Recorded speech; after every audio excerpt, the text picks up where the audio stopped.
I did stand-up comedy from when I was like, from when I was like 13 to 19. So that's a weird. Wait, how does a 13-year-old do stand-up? They let you in. They let you do it. Sweet.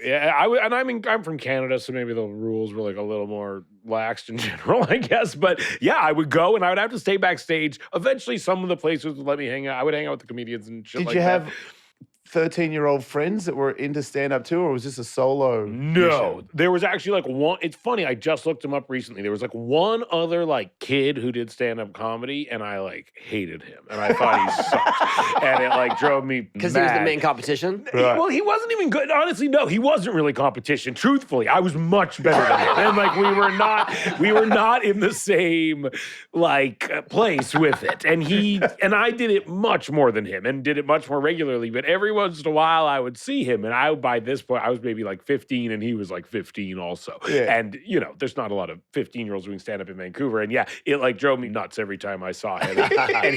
But I would talk. His whole thing is he kind of tried to act like an adult, and he would come in like a suit and like a hat and stuff like that. And I skateboarded when I was, and I would get up wearing like, my Airwalks, and like at the time, I was a very 90s skater. So like it was my birdhouse shirt and my Airwalks and my, my skater shorts, and I had like green hair, and I very much was trying to embody like the honest, what it was like to be a 15 or 16-year-old. Yeah. But then when Judd made Funny People, his whole thing was like, there's never been a movie that like really shows what it's like to do stand-up comedy. And they've tried a few times.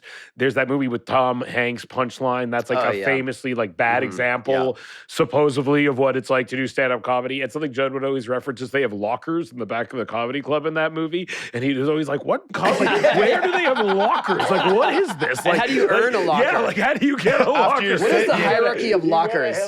After your set, you hit the showers. Yeah, exactly. You go you shower after your set. And then I remember we walked on to like, some of them were real comedy clubs, and sometimes they were sets of backstage. And we walked on to one of the sets, and there was a wall of lockers. And Joe was like, what is happening? Like, why does everyone think there's lockers back here? And we all waited as they like ripped all the lockers out of the set and like replaced them.